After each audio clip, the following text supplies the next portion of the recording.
მითრიდატეს ამისათვის აუცილებლად პასუხს მოთხოვე და მითრიდატე დგამს ესეთ ნაბიჯს, მან საკუთარი შვილი მოუკლევინა. აი რო არ ყოფილიყო ლათინური წყაროები, ჩვენ ამ ფარსმან მეორის, იგივე ფარსმან ქველის შესახებ არაფერი ფაქტობრივად არ გვეცოდინებოდა. არ გვეცოდინება ის, რასაც ახლა ჩვენ ვისაუბრებთ. და ძალიან საინტერესო რაღაცას აკეთებს ფარსმანი, გახსნის უღელტეხილებს, გადმოიყვანს მომთაბარეებს და შეუშვებს რომის პროვინციებს. ეხლა ეს რო დაეწერა ქართველ მემატიანეს, ამას არავითარ შემთხვევაში არ დავიჯერებდით. იმიტომ რომ არცეთ არა რომაელ მმართველს არ ღირსებია რომში ძეგლი. ერთადერთი არის ფარსმანი. მეფემ რო დაინახა თავისი 15000 დაბრმავებული მეომარი გული გაუსკდა. ძალიან უცნაური რაღაცა საკუთარმა ეპისკოპოსმა მოწამლა ზიარების დროს. ბაგრატ მესამე ცდილობს თუ არა დაიბრუნოს ტაო. ესე იყო მიჩნეული რომ არა. კონსტანტინე გამსახურდიას უწერია ეპილოგში თავისი დიდოსტატის მარჯვენის რომ მიყვარდაო ეს ორ კურაპალატ შორის გამოჭყლეტილი მეფეო, რომელსაც არ ქონდა კურაპალატობა, ქონდა. ერთმორწმუნე იმპერატორთან საბრძოლველად უკავშირდება ქრისტიანების მტერს. მიუხედავად ამისა, გიორგი აგრძელებს ბიზანტიის წინააღმდეგ ბრძოლას. ანუ თეორიულად უშვებს იმას, რომ იქ მის შვილი შეიძლება მოკლან. რომის იმპერია და ბიზანტია და საქართველო. ხო, ნუ ბიზანტია იმიტომ პირდაპირ მემკვიდრეა რომის იმპერიის და ეხლა ბიზანტიას ჩვენ ვეძახით, თორე პრინციპში თავის რომაელებს ეძახდნენ, ჩვენ ბერძნებს ვეძახდით. გაცილებით უფრო აქტიური ურთიერთობა ჰქონდა ვიდრე ვთქვათ იმ სახელმწიფოებთან, რომლებზეც წინაზე ვისაუბრეთ, ასურეთთან და ურარტუსთან და ირანთან, აქემენიანთა ირანთან, მიუხედავად იმისა, რომ რომი ჩვენგან ძალიან შორს იყო და პერიფერიას წარმოვადგენდით, მაგრამ ძალიან მნიშვნელოვან პერიფერიას წარმოვადგენდით. ეხლა რომი როგორ ერთი ქალაქიდან როგორ დაიწყო და ეს უზარმაზარი სახელმწიფო როგორ შეიქმნა, ეს რა თქმა უნდა ცალკე თემაა. ჩვენ ვექცევით რომის ინტერესის სფეროში ქრისტე შოვანე პირველ საუკუნეში. ოდესაც რომი გადმოდის აღმოსავლეთში და აქ მას ყავს სერიოზული მოწინააღმდეგე. ეს არის პონტოს სამეფო და მისი ლეგენდარული მმართველი მითრიდატე მე-6. საკმაოდ ძლიერი სამეფოა, როგორც ხედავთ ახლა ეს პონტოს სამეფო, მცირე აზიის ნახევარკუნძული მთლიანად, შავი ზღვის ჩრდილოეთ სანაპირო და კოლხეთიც შედის ამ დროს პონტოს სამეფოს შემადგენლობაში. პონტოს სამეფოს მოკავშირე არის სომხეთი, ეს არის ტიგრან მეორის პერიოდი, ეს არის დიდი სომხეთი. აი როგორც ჩვენ მივსტირით ხოლმე დავით აღმაშენებელს და ოცნებობთ დავითისა და თამარის დროინდელ საქართველოზე, სომხებისთვის ესეთი არის ტიგრან მეორის დროინდელი დიდი სომხეთი. მოკავშირე არის მითრიდატესი და მოკავშირე არის ასევე ქართლის მეფე. 4ჯერ ქონდა მითრიდატეს ომი რომის იმპერიასთან. მართალია 4-ვეჯერ წააგო, მაგრამ თავისთავად ახლა რომის იმპერიას 4ჯერ ომი უკვე ძალიან მნიშვნელოვანია, ხო? ამხელა რესურსების მქონე სახელმწიფო, რომლის დამარცხებელი პრინციპში მომენტში არავინ არ იყო. ერთადერთ ხელი დგა ეს სახელმწიფო ესეთი სერიოზული საფრთხის ქვეშ და ეს არის თქვენთვის ყველასთვის კარგად ცნობილი ჰანიბალი, მეორე პუნიკური ომის დროს, როდესაც დაამარცხა კანესთან რომის იმპერია, თუმცა აი ამ უზარმაზარ დარტყმასაც რომმა გაუძლო. და მითრიდატეს ეს 4 ომი თავისთავად უკვე ძალიან მნიშვნელოვანი იყო. ჩვენთვის მნიშვნელოვანია მე-4 ომი, როდესაც აქ ჯერ იგზავნება ლუკულუსი სარდლად, შემდეგ იგზავნება გნეუს პომპეუსი, რომელიც ამარცხებს მითრიდატეს, ამარცხებს ტიგრან მეორეს და აი შემოდის ქართლში. ეს არის პომპეუსის შესაძლო ლაშქრობის მარშრუტი. სომხეთში შევიდა ის და სომხეთიდან წამოვიდა ქართლში. ეხლა თუ დააკვირდებით, სომხეთიდან ქართლში პირდაპირ მოდის, ანუ სამხრეთიდან მოდის პირდაპირ ჩრდილოეთში, იქ სადაც პრინციპში ბამბაკ ლორეს ქედი უნდა გადმოიაროს. შეეძლო მას სხვა გზით წამოსვლა, მაგალითად მტკვრის გაყოლებით, მაგრამ ამ შემთხვევაში უნდა გაელო გამაგრებული პუნქტები, ციხესიმაგრეები, პომპეუსი ახლა ბრწყინვალე სარდალი იყო, ზუსტად განსაზღვრა. წამოვიდა ესე პირდაპირ და როგორც ისტორიკოსები წერენ, სრულად მოულოდნელად თავს დაადგა არმაზის ციხეს. ეხლა მცხეთა რო წარმოვიდგინოთ, ხო? მცხეთა ორი მდინარის შესართავში მდებარეობს მცხეთა, მაგრამ არმაზის ციხე მდებარეობდა მდინარე მტკვრის მარჯვენა სანაპიროზე. იქ სადაც არმაზის გათხრები ჩატარდა და დღესაც არის აი არმაზის ციხის ნანგრევები. და პომპეუსი როდესაც მოვიდა, პირდაპირ მოადგა არმაზის ციხეს. აიღო არმაზის ციხე, მეფე არის არტაგი, რომელიც უკან დაიხია და გადავიდა მდინარე მტკვრის მარცხენა სანაპიროზე და აი მცხეთაში გამაგრდა. მერე დიონ კასიუსი, რომ მეორე საუკუნის რომელი ისტორიკოსი, რომელიც მოგვითხრობს ამის შესახებ, წერს ესეთ რამეს, რომ არტაგმა ააგო ხიდი, მერე დაინახა, რომ ამ ხიდზე გადმოდიოდა პომპეუსი, შეეშინდა, უკან დაიხია მდინარე არაგვის მიმართულებით, გადავიდა არაგვის მარცხენა სანაპიროზე და ისევ დაწვა ხიდი. გადავიდა პომპეუსიც, მერე წერია, რომ ქართველები ტყეში გაიფანტნენ და იქ ორი ვერსიაა, ერთი ვერსიით რომელებმა ტყე გაკაფეს, მეორე ვერსიით ტყე გადაწვეს, ალბათ უფრო ტყე გადაწვეს. ეხლა საინტერესო რა არის, დიონ კასიუსის თხრობით გამოდის ესეთი რაღაცა, რომ არტაგმა დატოვა არმაზი, გადავიდა მცხეთაში, დაწვა ხიდი, მერე რატომღაც ეს ხიდი ისევ ააგო, მერე დაინახა, რომ ხიდზე პომპეუსი გადმოდის, გადმოვიდა დაბარასიზამდე, როცა ხიდი ააგო და მერე უკან გაიქცა. ამ ჩდება კითხვა, რომ ნუ რას აკეთებს ეს არტაგი, რაღაცა ალოგიკურად მოქმედებს, მაგრამ როგორც ჩანს, დიონ კასიუსი ბოლომდე არ წერს რა მოხდა. ხიდის აგებას წინ უძღოდა მოლაპარაკება პომპეუსთან. პომპეუსის მიზანი არის ქართლი გაიაროს და აი როგორც თქვენ აქ ხედავთ, მერე ჩადის ის ფაზისში, სადაც ფლოტი მოაკითხავს მას და მერე მიდის. ანუ მისი მთავარი მიზანი არის აი ეს აღმოსავლეთ საქართველო გაიაროს და გადავიდეს დასავლეთ საქართველოში. და როგორც ჩანს, მოლაპარაკების შედეგი იყო ის, რომ არტაგმა დადო პირობა, რომ ის ხიდს ააგებდა. სავარაუდოდ სათანადო საფასხო პირობა იყო პომპეუსისგან, რომ ის გადმოვა ამ ხიდზე, შევა მცხეთაში, მაგრამ ბრძოლას არ გააგრძელებს. აი აქ როგორც ჩანს, პომპეუსმა პირობა დაარღვია, ხიდზე გადმოვიდა და ბრძოლა გააგრძელა. და ამის მერე არის, რომ არტაგი ისევ უკან იხევს და უკვე მდინარე არაგვის მიმართულებით მიდის. ეს არის ის ადგილი, სადაც აი მცხეთაში დღეს რო შევდივართ, თბილისიდან მცხეთაში რო შევდივართ, აი ხიდს რო გადავდივართ, იმ ხიდის მარჯვენა მხარეს, როდესაც წყალი დაწეულია, ჩანს ძველი ხიდი, ხო, ეს ბეძა პომპეუსის ხიდს რო ეძახით, სავარაუდოდ ეს არ არის პომპეუსის დროს აშენებული ხიდი, ცოტა უფრო გვიანდელია, მაგრამ ესე დარჩა სახელწოდება პომპეუსის ხიდი, ყოველ შემთხვევაში აი იმ ადგილზე იყო ეს ცნობილი პომპეუსის ხიდი. არტაგი რა თქმა უნდა ბრძოლაში დამარცხა, რა თქმა უნდა, იმიტომ ამბობ, რომ ამ ხელა სამხედრო მანქანასთან ბრძოლა, რომელმაც დაამარცხა მითრიდატე, დაამარცხა ტიგრანი, შეუძლებელი იყო.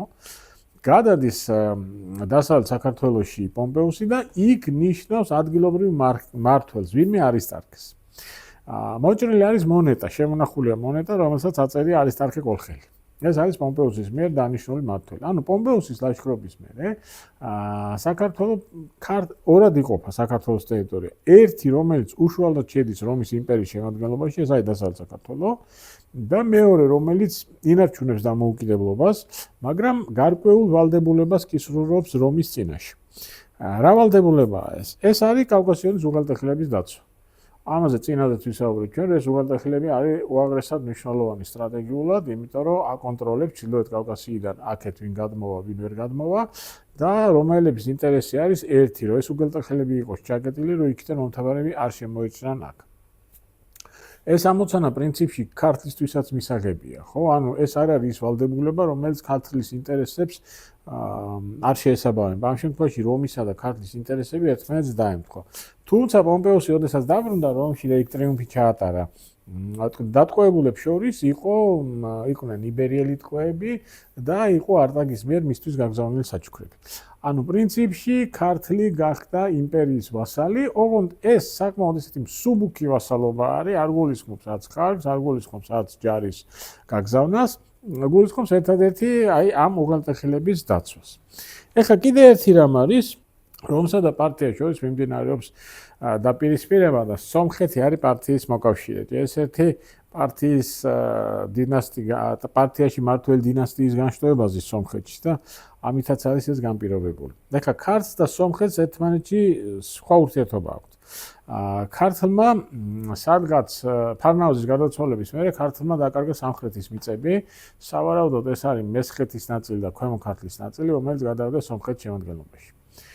ეხლა ქართლის ინტერესი არის ბუნებრივია ამ მიწების დაბრუნება. რომსა და პარტიას შორის მიმდინარეობს ბრძოლა. სომხეთი არის პარტიის მოკავშირე. ანუ ქართლს ერთადერთი პერსპექტივა, რომ ეს მიწები დაებრუნოს, არის რომ უნდა დაიხმაროს ვინ? რომი. ამიტომ ისევ რომისა და ქართლის ინტერესები ერთმანეთს ემთხვევა, ეს არის ბრძოლა პარტიისა და სომხეთის წინააღმდეგ და ქართლის მეფე ამ დროს არის მითრიდატე პირველი. რომელიც ძალიან საინტერესო რაღაცას აკეთებს. მითრიდატე ლაშქრობს სომხეთში და სომხეთში მმართველად ნიშნავს საკუთარ ძმას. ამის მერე ხდება ესეთი საინტერესო რამ. ერთვენიერ დღეს სომხეთის მეფესთან, მითრიდატეს ძმასთან ჩადის მისი ძმისშვილი, ანუ ქართლის მეფის უფროსი ვაჟი რადამისტი. რომელიც ეუბნება ბიძას, რომ მე მამის წინააღმდეგ მოვაწყე შეთქმულება, მამამ შეიტყო, ეხლა სიკვდილით დამსჯის და მე გამოვიქეცი შენთან იმისათვის, რომ შევაფარო შენთან თავი, დრო გავიდეს და ნუ მე დამეხმარებინო, თქვათ, მამასთან ურთიერთობა მოვაგვარო. ბიძამ დაიჯერა ეს ყველაფერი, რადამისტი მიიღო. რადამისტი სომხეთში იწყებს ადგილობრივ ფეოდალებთან ურთიერთობას და ამზადებს ყველაფერს იმისათვის, რომ ბიძა ტახტიდან ჩამოაგდოს და თავად დაიკავოს ტახტი. ამიტომ გვაქვს ესეთი ვარაუდი, რომ ეს იყო წინასწარ მითრიდატეს მიერ მოფიქრებული გეგმა. მისი ძმა კი ზის ტახტზე, მაგრამ ძმა სხვა არის. მითრიდატეს უნდა რომ უფროსი შვილი დასვას ტახტზე. პერსპექტივაში ეს ნიშნავს იმას, რომ მე მისი უფროსი შვილი ქართლის ტახტსაც დაიკავებს და ქართლს და სომხეთს პრინციპში გაერთიანებს. საკმაოდ ასეთი ამბიციური გეგმა არის. ოღონდ ამ გეგმის განხორციელება ვერ მოხერხდა. რადამისტმა ბიძა კი ჩამოაგდო ტახტიდან, მაგრამ სომხეთში ფექს მოკიდება ვერ შეძლო, იმიტომ რომ ეს უკვე ძალიან დიდი გაძლიერება იყო ქართლის. ამ ყველაფერს მითრიდატე აკეთებს რომის იმპერიის ნებარგზარში. და როგორც ჩანს, ეს ყველაფერი რომ ძალიან მძიმე უჯდება, იმას გულისხმობ, რომ რადამისტი ტახტს კარგავს და სომხეთში ბრუნდება არშაკუნების ძველი დინასტია, რომელიც მანამდე არსებობდა. ანუ აი ამ ავანტურის შედეგად, რომელიც მითრიდატემ ჩაატარა, რომმა დაკარგა სომხეთზე კონტროლი. ეს რა თქმა უნდა ძალიან ართულებს ურთიერთობას რომსა და ქართლს შორის.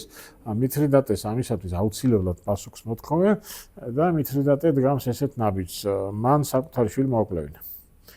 ხო, მოუკლევინა, განაცხადა, რომ რადამისტი მოქმედებდა დამოუკიდებლად, სომხეთში ტახტის დაკარგვის მერე ის დაბრუნდა ქართლში და ქართლში ცდილობდა მითრიდატეს ტახტიდან ჩამოგდებას და მითრიდატეს სხვა არ ჰქონდა დარჩენილი გზა, გარდა იმისა, რომ შვილი დაეპატიმრებინა და მოეკლა. ეხლა არავინ არ იცის ეს რამდენად რეალურად ესე მოხდა. ვარაუდი არის ესეთი, რომ უბრალოდ ამით მითრიდატემ თავი გაიმართლა იმპერიის წინაშე. რომ მე არაფერს შუაში არ ვიყავი, ჩემი შვილი მოქმედებდა დამოუკიდებლად, მე ჩემ წინააღმდეგაც გამოვიდა და მე სხვა გზა არ მქონდა, ის უნდა სიკვდილით დამესაჯა. ამის მერე ძალიან საინტერესო ვითარებაა, ეს არის მეორე საუკუნის დასაწყისი. აი ზუსტად ის ვითარება, რაც ასახული არის ახლა რუკაზე. ამ დროს ქართლის მეფე არის მითრიდატე მეორე. გამომდინარე იქიდან, რომ ტრადიცია ბაბუას და შვილიშვილს ერთი და იგივე სახელი ერქვა, სავარაუდოდ ეს მითრიდატე პირველი შვილიშვილი გახლავთ. რომის იმპერატორი არის ადრიანე, რომელიც ჩამოდის მცირე აზიაში. ჩამოდის მცირე აზიაში, ეს არის სადღაც მეორე საუკუნის 30-იანი წლები და თავისთან იბარებს მცირე აზიის და მახლობელი აღმოსავლეთის მმართველებს. ზოგი ვასალია მისი, ზოგი ნახევრად ვასალია, ყოველ შემთხვევაში ყველას, ვისაც მას აქვს გავლენა, იბარებს თავისთან და მათ შორის, რა თქმა უნდა, არის ქართლის მეფე ფარსმანი. ჩავა ყველა ფარსმანის გარდა. ფარსმანი არ ჩავიდა. რატო არ ჩავიდა? ჩდება კითხვა. პასუხი რა თქმა უნდა არა გვაქვს, რატო არ ჩავიდა, ერთ-ერთი თავად ფარსმანმა იცოდა, მაგრამ ვარაუდი ესეთია, რომ ფარსმანი არ თვლის თავს რომის ვასალად ისევე, როგორც ის სხვები არიან. ანუ ყველასთან ერთად დაბარება ფარსმანისთვის არის შეურაცხყოფა. ის განსხვავებულია. ის გაცილებით ძლიერია და აი სხვებთან ერთად მისი და სხვებთან მისი გატოლება მისთვის არის აბსოლუტურად მიუღებელი. ოღონდ ამას რა თქმა უნდა რომის იმპერატორს ვერ ეტყვის. ნუ სავარაუდოდ იქ რაღაცა სხვა საპატიო მიზეზი ახსენა, მაგრამ მაინც ეხა რომის იმპერატორთან არ მიხვიდა ესე არ გამოდის და გაუგზავნო საჩუქრები. ეს არის ძვირფასი ხალათები როგორც წერია. ეს არის ფარსმან ქველი. ქველი ანუ ძლიერი, ესე ნიშნავს. ეხლა როგორ არის ცით ქართლის ცხოვრებაში ფარსმან პირველის და ფარსმან მეორის მმართველობა არის არეული და ქართლის ცხოვრებაში ერთი ფარსმანი მყოფს.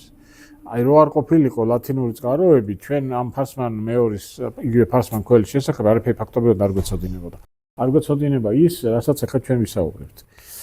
და ასეც ახლა ვსაუბრობთ ჩვენ. ფარსმანი არ ჩავიდა, გაუგზავნა ეს ხალათები.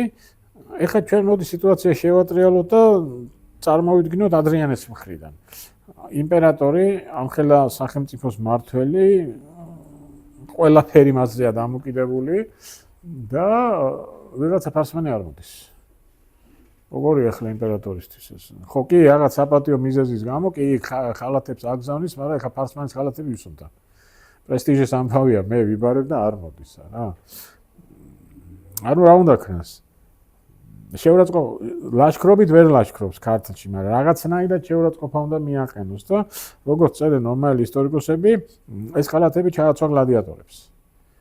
და გამოუშვა სცენა იმ არენაზე, კოლიზეუმის არენაზე, ანუ აბრძოლა ამ ხალათებს. ეს არის ფარსმანის შეურაცხყოფა ახლა, ხო?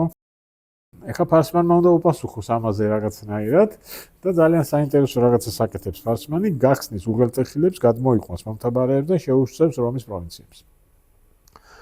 ესე ძალიან საინტერესო დაპირისპირებაა. ხო, ამ პატარა ქვეყნის მეფე რომის იმპერატორთან ცდილობს რომის იმპერატორს უჩვენოს, რომ მე არა ვარ სხვებივით, რომ კი, შენ ამხელა სახელმწიფოს მმართველი ხარ, მე პატარა სახელმწიფოს მმართველი ვარ, მაგრამ რაღაცა ღირსება გამოჩნია და ითხოვს, რომ ეს მისი ღირსება იმპერატორმა დაინახოს. ადრიანე ამას ვერ დაინახავს, მაგრამ ადრიანეს შეცდომას გაითვალისწინებს მომავალი იმპერატორი ანტონინე პიუსი. ანტონინე პიუსი გამოასწორებს ამ შეცდომას, როდესაც ფარსმანს, მარტო ფარსმანს მიიწვევს და მიიწვევს უკვე არა მცირე აზიაში, არამედ რომში. ეხლა რომი სადაც ყველა გზა მიდის რომში და რომში რომ იგიწევენ აღარ ჩახვიდე, ეხლა არც გამოდის და არც არის საჭირო, იმიტომ რომ ფარსმანმა თავისი ის დაამტკიცა. მას, მხოლოდ მას იწვევენ რომში, მიდის ოჯახის წევრებთან ერთად, ამალასთან ერთად. ეს არის სადღაც 151-154 წლებს შუა, ზუსტად არ ვიცი თარიღი. ჩადის რომში, მას იმპერატორმა დაუმტკიცა ყველაფერი, ჩვენ ვისაუბრეთ ამაზე, რომ აი იქ ფარსმანმა მოახერხა აი აქ ზღვაზე გასულიყო, ანუ რომის იმპერიი ფაქტობრივად შუაზე გაჭრა, აი აქ ფაზისი და სევასტოპოლისა, დიოსკურია, სევასტოპოლისი რომის არის, აქაც რომია, აი შუაში ქართლის სამეფო გავიდა ზღვაზე, ეს არის სადღაც დღევანდელი გონიოს ტერიტორია. აი იქ იმპერატორმა დაუმტკიცა ეს ყველაფერი და კაპიტოლიუმზე მსხვერპლი შეაწირინეს და დაიდგა ფარსმანის ძეგლი. ეხლა ეს რო დაეწერა ქართველ მემატიანეს, ამას არავითარ შემთხვევაში არ დავიჭერებთ. იმიტომ რომ არც ერთ არა რომაელ მმართველს არ ღირსებია რომში ძეგლი. ერთადერთი არის ფარსმანი. თან როგორც წერენ ისტორიკოსები, ეს არის ცხენზე ამხედრებული ძეგლი. ამხელა რაღაცა პატივი მხოლოდ იმპერატორებს თქონდათ და რომის მმართველებს, ხო? სამცხო ძეგლი არ შემორჩა. რომის ძეგლებიდან ერთადერთი შემორჩა მარკუს ავრელიუსის ძეგლი, რომელიც კაპიტოლიუმზე დგას, თუმცა კაპიტოლიუმზე დგას ასლი, თვითონ ძეგლი კაპიტოლიუმის მუზეუმში დგას. და კიდევ ერთხელ ვიმეორებ, ამას თვითონ რომაელებს წერენ. ამიტომ ამაში ეს ვერ შევიდა. მათ არაფერი არ ქონათ საიმისო, რომ მოეგონებინათ. ეხლა თან ესეთი რაღაცა. რას ნიშნავს ქართლის მეფისთვის რომში ძეგლის დადგმა? ეს ნიშნავს იმას, რომ იმ მომენტში რომმა და რომის იმპერატორმა აღიარა, რომ ეს კაცი არის ჩვენ თანასწორი. მე არ ვიცი, ზურგს უკან შეიძლება დასცინოდნენ, ზურგს უკან შეიძლება ბარბაროს ეძახდნენ. ეს სხვა არის ოფიციალურად. აი ამ ხელა იმპერია აღიარებს, რომ ეს ქართლი არის მისი მოკავშირე. აი ეს არის ძალიან კარგი მაგალითი იმისა, რომ ძალიან დიდს და ძალიან ძლიერს რაღაც მომენტში შედარებით პატარა და შედარებით სუსტი შეიძლება დაჭირდეს. ხო, იქ კიდე არის აღნიშნული, რომ გაიმართა ქართველი მხედრების საჩვენებელი ორთაბრძოლები და ამით რომაელები დაჩახტავანებული. ანუ ყოველნაირი პატივი მიაგეს, ისი მიგებაც კი ფარსმან ქველისთვის შეიძლებოდა რომაელებმა. ამის შემდეგ ფარსმანი ბრუნდება ქართლში, სადაც ის მოწამლეს. აი ახლა აქ ესეთი რამ წერია ქართლის ცხოვრებაში, რომ სპარსელებმა მოისყიდეს ფარსმანის მზარეული და მოწამლეს. ფარსმანი რა თქმა უნდა ირანელებისთვის მიუღებელია, იმიტომ რომ რომის მოკავშირეა, თუმცა არც ის ვერსია გამორიცხული, რომ შესაძლოა აქ რომაელებიც იდგნენ, იმიტომ რომ ზედმეტად გაძლიერებული ფარსმანი არავის არ აწყობს. იმპერია, რომის იმპერია და მერე ბიზანტია ყოველთვის ცდილობდა რაღაცა ბალანსი დაეცვა. იმ მხრივ, რომ ეს ვასალი არ ყოფილიყო ზედმეტად სუსტი, იმიტომ რომ თუ ის ზედმეტად სუსტია, მაშინ მას უბრალოდ აზრი არ აქვს, ხარჯია. მაგრამ არ ყოფილიყო ზედმეტად ძლიერი, იმიტომ რომ თუ ეს ზედმეტად ძლიერია, მაშინ ის თავის შუაზე დადის, რაც არავის არ აწყობს. აი ესეთი ბალანსი უნდა დაეცვა. ეს ბალანსი ფარსმანმა დაარღვია და ამიტომ შესაძლოა ქართლის ცხოვრებაში კი პირდაპირ წერია, რომ ეს სპარსელება მოისკიდეს მისი მზარეული, მაგრამ გამორიცხული არ არის რაღაცა დონეზე აქვს რომაელების მონაწილეობდნენ. ის რომ ფარსმანი მოკლეს, ამას ადასტურებს კიდე ერთი რამ, ეს არის არმაზის ბილინგვა, რომელზეც მე წინაზეც ვისაუბრე, სადაც მოხსენიებული არის სერაფიტა, მისი მეუღლე იოდმანგანი, მეფე ხსეფარნუგი, რომელიც სხვა წყაროებით ჩვენთვის უბრალოდ უცნობია. ამავე წყაროში დასახელებულია სერაფიტას მამა ზევახი, დასახელებულია იოდმანგანის მამა პუბლიოს აგრიპა, რა საინტერესოა, კაც რომაული სახელი ქვია. სავარაუდოდ ვარაუდობენ, რომ ის რომის მოქალაქეა. რომის მოქალაქეობა ეს ძალიან დიდი პრივილეგიაა. რომის მოქალაქეობა, რომი ესე მარტივად მოქალაქეობას არავის არ აძლევდა. კი, მე 212 წელს კარაკალა ყველას მისცემს იმპერატორი რომის მოქალაქეობას, მაგრამ ეს ჯერ არ არის მესამე საუკუნე. მაგრამ არ წერია მეფე ხსეფარნუგის მამა. ნახეთ, ანუ ერთი თაობა შვილები, ხსეფარნუგი, მისი ეზოსმოძღვარი იოდმანგანი და მისი ცოლი სერაფიტა და მამების თაობიდან არის ამ ორი ადამიანის მამა, მეფის მამის სახელი არ წერია. რატო ვარაუდობენ? იმიტომ რომ წინამორბედი მეფე ფარსმანია. ის მოწამლეს და ხსეფარნუგი არ არის მისი მემკვიდრე. ამიტომ ახალი მეფის მამა იქ მოხსენებული არ არის. რომის გავლენა, რა თქმა უნდა, მნიშვნელოვანია, კულტურული და ეკონომიკური, ჩვენ რომის ეკონომიკურ სისტემაშიც ვართ ჩართული და ძალიან საინტერესოა, თბილისთან ძალიან ახლოს ნასტაკისში წილკანს რო გავწდებით, იქ გვაქვს რომაული ვილა. მუზეუმი არის ახლა იქ. დარჩენილი არის აუზი და რაც მთავარია, დარჩენილი არის ვილა იატაკი და აბანო. რომაული მოზაიკა. საოცარი რომაული მოზაიკა არის. ეს არის აი აღმოსავლეთ საქართველოს ჩვენ ესეთი რომაული ვილის ნარჩენი არა გვაქვს. ნუ აი იქ რომ მიხვალთ, დაწუნდებით რომ აქ ვიც ცხოვრობდა ის ნამდვილად რომაული წესებით ცხოვრობდა. სავარაუდოდ ადგილობრივის არის, რომელიც ან ესეთი რომის მოქალაქე იყო, როგორც პუბლიკოს აგრიპა, ან შეიძლება რომის მოქალაქე არ იყო, მაგრამ აი რომაული ტრადიციებით ცხოვრობდა. ძალიან კარგი სანახავი არის. ეხლა რომსა და პარტიას შორის იცვლება ეს ძალთა ბალანსი. ეხლა ხედავთ, რომი უზარმაზარი იმპერიაა და ეხლა გარდა აღმოსავლეთისა პრობლემები აქვს სხვაგანაც, განსაკუთრებით თქვა იგივე გერმანულ ტომებთან ურთიერთობის, მესამე საუკუნიდან სადღაც უკვე კრიზისი იწყება რომის იმპერიაში და ნელ-ნელა პარტია ძლიერდება. ეს ემთხვევა ზუსტად აი ამ მეოთხე საუკუნეს, როდესაც მირიანი იღებს ქრისტიანობას. ქრისტიანობის ხო, ნუ ეხლა რომში სახელმწიფო რელიგიად გამოცხადების თარიღი ესეთი არ არსებობს. ჩვენ თუ გვაქვს თქვა 326 წელი, სომხებს თუ გვაქვს თქვა 301 წელი, რომში ესეთი თარიღი, როდის გამოცხადდა ქრისტიანობა, არ არსებობს. არსებობს 313 წლის მილანის ედიქტი, კონსტანტინე იმპერატორის მიერ გამოცემული, რომელთაც ყველას მიეცა აღსარებლობის თავისუფლება და არსებობს 395 წლის ედიქტი იმპერატორ თეოდოსიუსის, როდესაც მან ყველა წარმართული ტაძარი დაკეტა. და ყოველ შემთხვევაში 313 წლიდან უკვე რომში ქრისტიანობა თავისუფლად არის რელიგია და ნუ იმპერატორი კონსტანტინეც მოგეხსენება თქვენ 338 წელს გარდაიცვალა და გარდაცვალებამდე გაქრისტიანდა. ანუ მე ამას რატო ყვები? იმიტომ რომ არჩევა ქრისტიანობისა ამ დროს ნიშნავს ფაქტობრივად რომის პოლიტიკური ორიენტაციის არჩევას. და ეს მაშინ, როდესაც უპირატესობა გადადის პარტიის მხარეს. და ამას მოყვება მე პარტია ნადგურდება და პარტიის ადგილზე იქმნება სასანიდები, სასანიდური ირანი, რომელიც პარტიასთან შედარებით გაცილებით უფრო ძლიერია და სასანიდებისა და რომის ბრძოლა ფაქტიურად არის პარტიისა და რომის ბრძოლების გაგრძელება. ამ ბრძოლებში მონაწილეობს ქართლი, ეს თავის ვახტანგ გორგასლი და ყველაფრით, მაგრამ ჩვენთვის საინტერესოა დასავლეთ საქართველო. დასავლეთ საქართველო, იმიტომ რომ ის უშუალოდ შედის რომის იმპერიის შემადგენლობაში და უკვე ნელ-ნელა ფაქტობრივად ეს ბიზანტია არის. 330 წელს იმპერატორმა კონსტანტინემ დედაქალაქი გადმოიტანა რომიდან კონსტანტინოპოლში და ფაქტობრივად აღმოსავლეთის პოლიტიკა გააქტიურა, იმიტომ რომ რომთან შედარებით კონსტანტინოპოლი ხო რომთან შედარებით კონსტანტინოპოლი გაცილებით უფრო აღმოსავლეთით არის, ცენტრი გადმოდის აღმოსავლეთით, პოლიტიკური ყველაფერი და ცხადია აღმოსავლური პოლიტიკა კიდევ უფრო აქტიური ხდება. ასეთ პირობებში ქართლი კიდევ უფრო მნიშვნელოვანია და განსაკუთრებით დასავლეთ საქართველო. დასავლეთ საქართველო ნელ-ნელა ექცევა ბიზანტიის გავლენის ქვეშ და ბიზანტიის ვასალია. ოღონდ ეს ვასალობა არის ძალიან საინტერესო. როგორც პროკოფი კესარიელი წერს, ლაზები სამეფო უკვე ლაზები არ იხდიან არც ხარჯს და არც ჯარი არ გამოყავთ.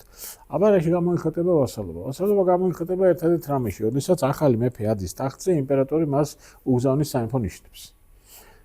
ეს მიღებული წესი იყო მანამდეც, მიღებული წესი იყო მერეც, მაგალითად 1793 წლის ტრაქტატით ჩვენს მეფეს სამეფო ნიშნები პეტერბურგიდან უნდა მიეღო.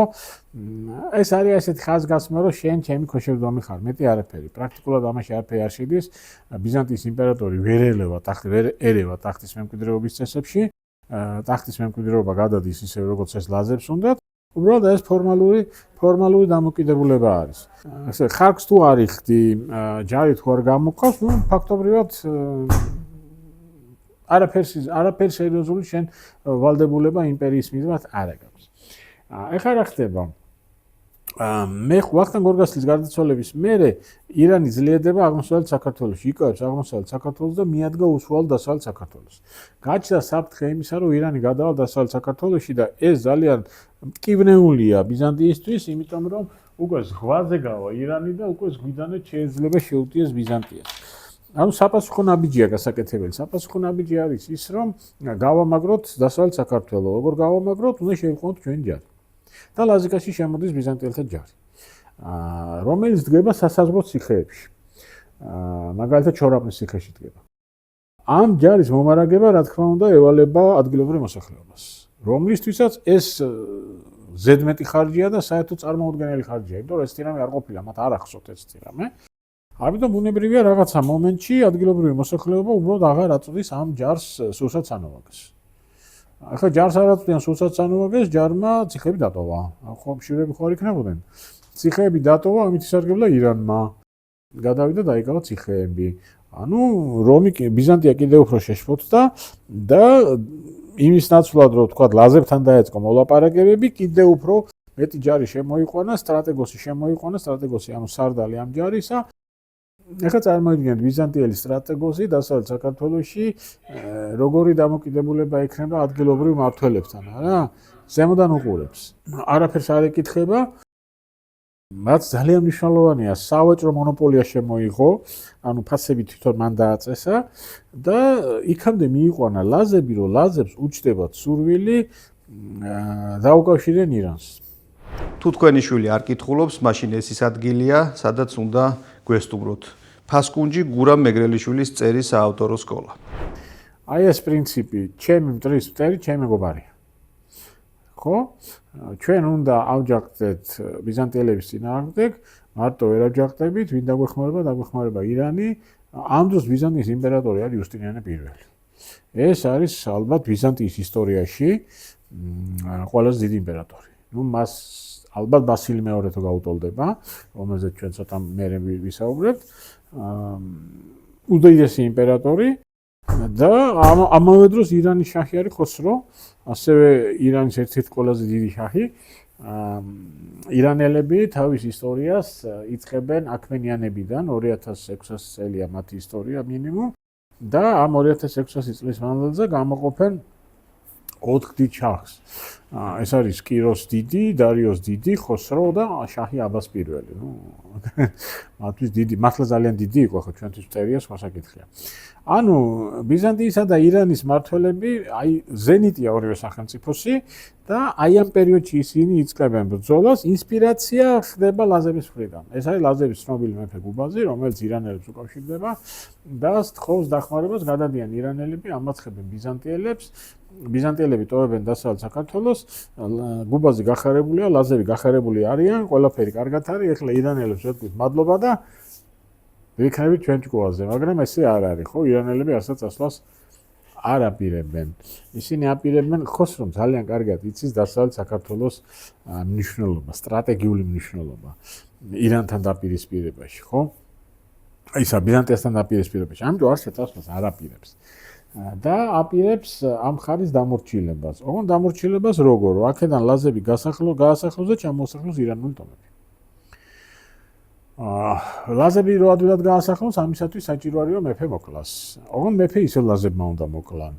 აქ ძალიან საინტერესო პიროვნები მოჩნდება ფარსანსი, რომელსაც ავალებენ მეფის მოკლას, რომელიც მივა მეფესთან, ეტყვის რომ მე და შენ კი მტრები ვართ, პიროვნულად ერთმანეთს დაპირისპირება გვაქვს, მაგრამ დღეს სამშობლოს უჭირს და ჩვენი პიროვნული დაპირისპირების დრო არ არის და მოკლედ შეატყობინებს ამ ყველაფერს გუბას და წარმოიდგინეთ გუბას მდგომარეობა. ეხლა უნდა დაუკავშირდეს იმპერატორ იუსტინიანეს და უნდა უთხრას, რომ დამეხმარე იმ ირანელების წინააღმდეგ, რომლებიც მე მოვიყვანე შენ წინააღმდეგ. წარმოიდგინეთ რა მდგომარეობაში, ხო?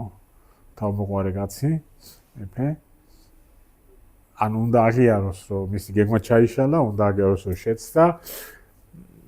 გადადგა ეს ნაბიჯი, იუსტინიანე იქ რა უთხრა, რა არ უთხრა, არ ვიცით, ფაქტია, რომ იუსტინიანემ უთხრა, კარგი, შენ დაგეხმარებით ისევ, იმიტომ რომ მასაც ეს აწყობს და ხდება ისე, რომ აგზავნის დამხმარე ძალას, მაგრამ აი აქ ხდება კონფლიქტი მეფესა და ბიზანტიელ სარდლებს შორის და ბიზანტიელი სარდლები მეფეს კლავენ. ანუ რა ხდება? ბიზანტიელები არ ასრულებენ თავის მოვალეობას კარგად, არ იბრძვიან, როცა ლაზები იბრძვიან, ესენი რაღაცა სხვა საქმეებით არიან დაკავებული. მოკლედ ერთხელ უჩივლა იმპერატორთან გუბაზმა, ორჯერ უჩივლა და საბოლოო ჯამში გადაწყვიტეს სარდლებმა, რომ არ არის კაცი, არ არის პიროვნება და გუბაზი მოკლეს. აი ამის მერე მოხდა ეს ძალიან ცნობილი რამ. ეს არის 554 წლიანი ლაზების ფეოდალების შეკრება, რომლებიც უნდა გადაწყვიტონ რა ქნან. მეფე არ აყვავს, ირანი და ბიზანტია იბრძვის და ჩვენ უნდა გავაკეთოთ არჩევანი. არის ესეთი ბიზანტიელი ისტორიკოსი აგათია სქოლასტიკოსი, რომელიც მოგვითხრობს ამ ყველაფრის შესახებ. ხადი აგათია სქოლასტიკოსი იქ იმ კრებაზე არავინ არ დაასწრებდა. მას ეს ვიღაცა მოამბო. ეხლა აგათია სქოლასტიკოსი ვიქოთ ხდება ეს თირამე. შეიგრიბა ეს კრება და გამოვიდა ვინმე აიეტი. ეს არის აიეტის სიტყვა, რომელიც მან თქვა, ხომ არავის შეუძლია იმის მტკიცება, თითქოს წელი ბოროტ ქცევაში ჯერ არ იყოს შემჩნეული. და თითქოს მხოლოდ ეჭვები არსებობდეს, რომ ის ამგვარ აზრებს და ზრახვებს ატარებს. არც საბუთის მოგონებაა საჭირო მისი ვითომს დაფარული ვერაგობის დასამტკიცებლად. საკმარისია გაიხსენოთ სახელოვანი გუბაზი, რომელიც ასე საწოდაოდ იქნა მოსპობილი, თითქოს ის ჩვეულებრივი ადამიანი ყოფილიყოს. გაქრა კოლხთა ძველი ღირსება. მერე ამბობს აიეტი სიტყვებს, რომელსაც ალბათ ნებისმიერი ქართველი მოაწერს ხელს. მე ვინატრებდი კოლხეთის სახელმწიფოს ჰქონდეს მისი ძველი ძლიერება, როცა მას არ დასჭირდებოდა უცხო და გარეშე დახმარება და რომ ყოველგვარ საქმიანობაში, როგორც ომიანობის, ისე მშვიდობიანობის დროს მხოლოდ საკუთარ თავს ეკნობოდეს. მაგრამ როდესაც ჩვენ ჟამთა ტრიალის ან ბედის უკუღმართობის ან ორივეს წყალობით ისეთ უძლურებაში ჩავარდით, რომ სხვათა ხველქვეითნი გავხდით, მე ვფიქრობ, უმჯობესია იმათ ხელში ვიყოთ, ვინც უფრო კეთილის მსურველია, ვინც ურყევად იცავს კეთილგანწყობას თავისიანებისა და მოკავშირეთა მიმართ. მე მგონი მწკენვალეთ ამბობს ყველაფერს, რაც უნდა ითქვასა რა. აი ეს საქართველოში მანამდე 554 წლამდე და 554 წლის მერე დღესაც დგას ეს საკითხი, რომ სად არიან ჩვენი მოკავშირეები, სად ვიპოვოთ მოკავშირეები, დასავლეთში, აღმოსავლეთში, ჩრდილოეთში, სამხრეთში, არ ვიცი, მზის სისტემაში თუ მზის სისტემის გარეთ. ჩემის აზრით, არასდროს არ მდგარა აი ასე ნათლად. აი როგორც 554 წელს ხდება ეს. რომ ეს ხალხი ეძებს გამოსავალს ორ უზარმაზარ სახელმწიფოს შორის ხარ მოქცეული. და იჭყლიტები და აი ვინ გინდა აირჩიოთ. აიეთი აბსოლუტურად ლოგიკურად საუბრობს. მეფე მოგვიკლეს, ხო მე მინდა ის დრო როცა ძლიერები ვიყავით, მაგრამ არა ვართ ძლიერები, ამიტომ მეგობარი უნდა ავირჩიოთ. სრულიად ლოგიკურია მისი სიტყვა და რა თქმა უნდა მას ხარს უჭერს. და აიეტის წინადადება არის, რომ გადავიდეთ ირანელების მხარეს, ხო? ნუ აბა ბიზანტიელებმა მეფე მოგვიკლეს და რა ვქნათ. და აი ის არის გადაწყვეტილება უნდა მიიღო, რომ გამოვიდა მეორე კაცი. ეს არის ვინმე ფარტას. ესეთი რაღაცა საინტერესო რაღაცაა. ეს ორივე სიტყვა შალვა ნუცუბიძეს აქვს თავის ქართული ფილოსოფიის ისტორიაში განხილული. და წერს ბადოვნი შალვა, რომ ეს არის ორატორული ხელოვნების ნიმუში. ორივე ეს სიტყვა. როგორ მიმართავენ, როგორ აქვს სიტყვა აგებული შესავალი ძირითადი ნაწილი და ბატონ შალვა წეს რომ ეს არ არის მარტო ნიჭი. ეს არის ის რომ აი ეცდა ფარტას თათანადო განათლება აქვს მიღებული, ხო, რიტორიკა, ეს ორატორული ხელოვნება და სად შეეძლოთ მასის განათლება მიიღოთ. ან საზღვარგარეთ, ან აი აქ გვახსენდება ის აკადემია, რომელიც ფაზისთან არსებობდა. რომელიც ახსენებია ბიზანტიურ წყაროებში, რომ აქ ფაზისთან იყო რაღაც აკადემია, სადაც სასწავლებლად თვით ბერძნების კი ჩამოდიოდნენ. და აი როგორც ჩანს, რომ იქ აქვს ამ ორივეს ეს განათლება მიღებული. ეხლა ფარტაზი ნახეთ როგორ იწყებს თავის საუბარს. ჩვეულებრივი ამბავი დაგემართათ კოლხებო, რომ მეტად მოხერხებულად და წარტაცად თქმულმა სიტყვამ გონება შეგირკვიეს.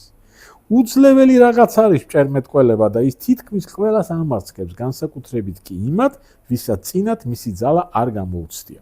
მაგრამ ეს სრულადაც არ ნიშნავს იმას, რომ მას ვერ დაუპირისპიროთ გონიერი მოსაზრება, რომელიც საქმის ნამდვილ ვითარებას ემყარება. საოცრად იწყებს სიტყვას, ხო, რომ აი ეთმო ახლა თქვენ აი თავბრ დაგახვიათო რა, აი თავისი ლამაზი სიტყვებით, თავისი მჭერმეტყველებით, თავისი ხელოვნებით გარეგნულად ყველაფერი კარგად თქვა და თქვენ აღარ დაუკვირდით შინაარს და მე ჩემს სტუდენტებს უვეუბნები ხოლმე, რომ დღესაც როგორ ხშირად მოგდისა რა ეს რაღაცას უსმენ, აი მე რა კარგია რაღაცა და მე რო გაანალიზებ არა თურმე ეს ისე არ იყო რა.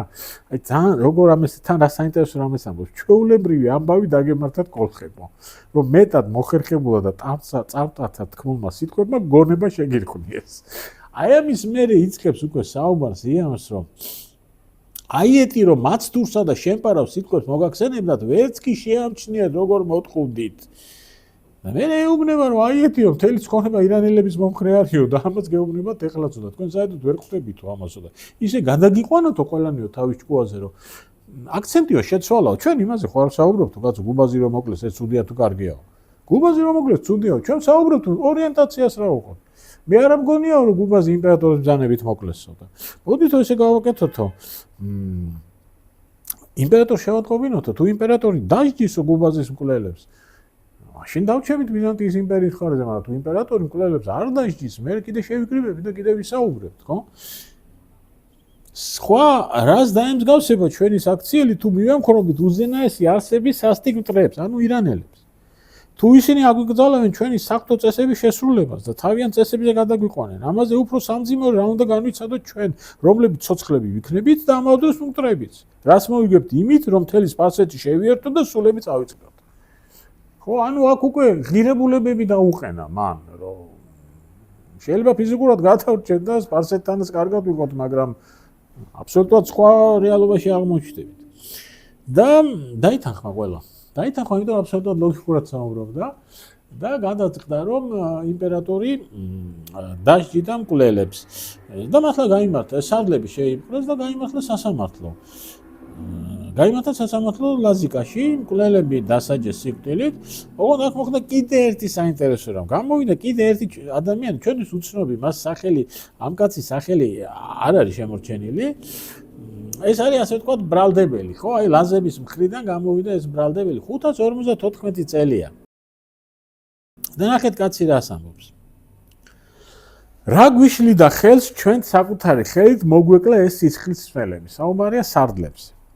ჩვენ ხომ ძალიან აღელვებული ვართ წინათ მათ მიერ აშკარად ჩადენილ საქციელ და სამართლიანად ვიძიებდით შურს. დავად წესიერად წარიმართებოდა. ანუ ჩვენ გქონდა უფლება ეს ხალხი მოგვეკლაო, იმიტომ მეფე მოგვიკლეს, ამ საშუალებაც გქონდა. მაგრამ არც ჩვენ, არც ხვებმა ამგვარი რამ არ უნდა გავბედოთ. თუ სახელმწიფო კანონების საფუძველზე ვაპირებთ ცხოვრებას.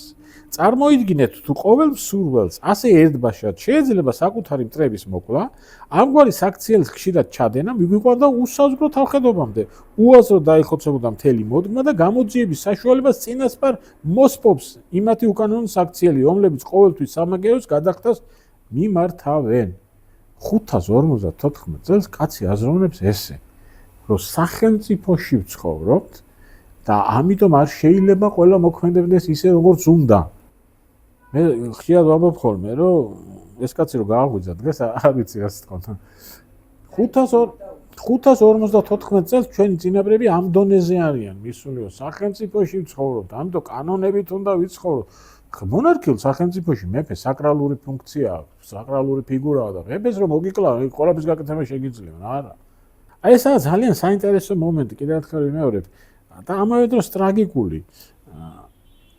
აი იმპერიებთან დამოკიდებულება, აი ეს პატარა სახელმწიფო, რომელიც ეძებს როგორმე ამ ორ სახელმწიფოში გადარჩეს და არაფერი არ გამოვიდა და იმიტომ არ გამოვიდა არაფერი, რომ ეს არის ის ცნობილი დიდი ომიანობა, რომელიც დაიწყო 452 წელს და დამთავრდა 462 წელს.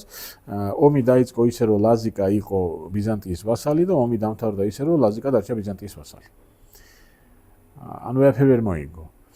აი ეს პრინციპი ერთი მტრის გამოყენებისა მეორის წინააღმდეგ, ამას მერე ლაზები კიდევ ერთხელ გააკეთებენ, როდესაც არაბების იმას აქვია 697 წელს ბიზანტიელების წინააღმდეგ ამზადად არაბებს შეიყვანენ. არ ამართლებს ყოველთვის.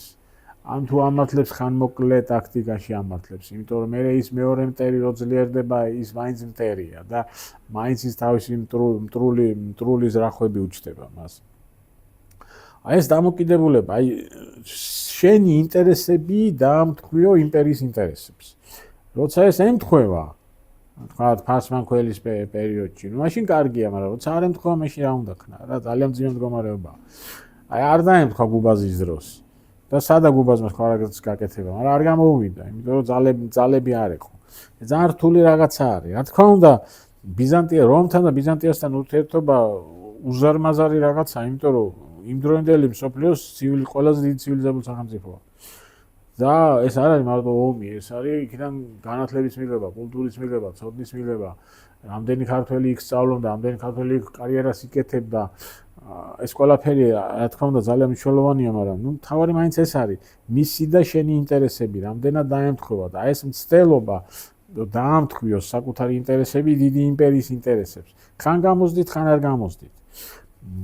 ძალიან მნიშვნელოვანია სხვათა შორის ჰერაკლე კეისარი. ეს არის 626 წელი, რომელიც ლაშქრობს საქართველოში. საინტერესო რაღაცაა. ისიც ირანელებს ებრძვის და ამ ომში ხაზარებს იხმარს, დაიხმარს, ეს არის ჩრდილოეთ კავკასიაში მცხოვრები მომთაბარეები ამ შემთხვევაში და მათთან ერთად 628 წელს იგებს თბილისს. 627 წელს ალყა შემოარტყამს ვერ აიღებს და 628 წელს იგებს თბილისს. ანუ აი ისევ ამ ირან-ბიზანტიის დაპირისპირებაში ქართლი და საქართველო ძალიან მნიშვნელოვანი ის არის, რა ქვია, პუნქტი. ნუ მერე არაბები ჩდებიან, ბუნებრივია და ბიზანტია სუსტდება, არაბებზე ჩვენ მერე ცალკე ვისაუბრებთ, ბიზანტია სუსტდება, მაგრამ შემდგომ ნელ-ნელა ისე ვიბრუნებს პოზიციებს და აი ხა ჩვენ გადავალთ ერთ-ერთ ყველაზე ძალიან საინტერესო პერიოდზე, ეს არის ბასილი მეორე. ეს არის იმპერია მე-9-მე-10 საუკუნეები, როგორც ხედავთ, მხოლოდ ის რაც კვითლად არის. როგორც ხედავთ, საკმაოდ შემცირებულია იმპერია. აგერ არის ეს ბულგარეთის მნიშვნელოვანი სამეფო, ნუ ეს არის ქართული სამეფო სამთავროები, იმიტომ რომ ეს არის აფხაზეთის სამეფო, ტაო-კლარჯეთის სამეფო, თბილისის საამირო, აქ არის კახეთი და აქ არის ჰერეთის სამეფო. ძალიან მნიშვნელოვანია აი ახლა ამ სამეფო სამთავროების დამოკიდებულება იმპერიასთან. განსაკუთრებით აფხაზთა სამეფოსი და ტაო-კლარჯეთის სამეფოსი. იმიტომ რომ ტაო-კლარჯეთის სამეფო იქნება იმ ტერიტორიაზე, რომელიც რაღაცა პერიოდში იყო ბიზანტიის შემადგენლობაში. ტაო-კლარჯეთის სამეფოს ქმნის აშოტ ბაგრატიონი, ხო, ეს ყველასთვის ცნობილი არის, რომელსაც აქვს ტიტული კურაპალატი. ეხლა კურაპალატი ბიზანტიური საკარისკაცო ტიტულია და ოდესაც შენ ბიზანტიურ საკარისკაცო ტიტულს გაძლევენ, ეს ნიშნავს, რომ შენ გარკვეულწილად ხარ ვასალურ დამოკიდებულებაში იმპერატორთან. ოღონდ რა საინტერესოა, იცით? ბაგრატიონებისთვის კურაპალატობა არის საპატიო. ოდესაც ბაგრატიონი კურაპალატობას ვერ იღებს, ბაგრატიონები ამას განიხილავენ მარცხად.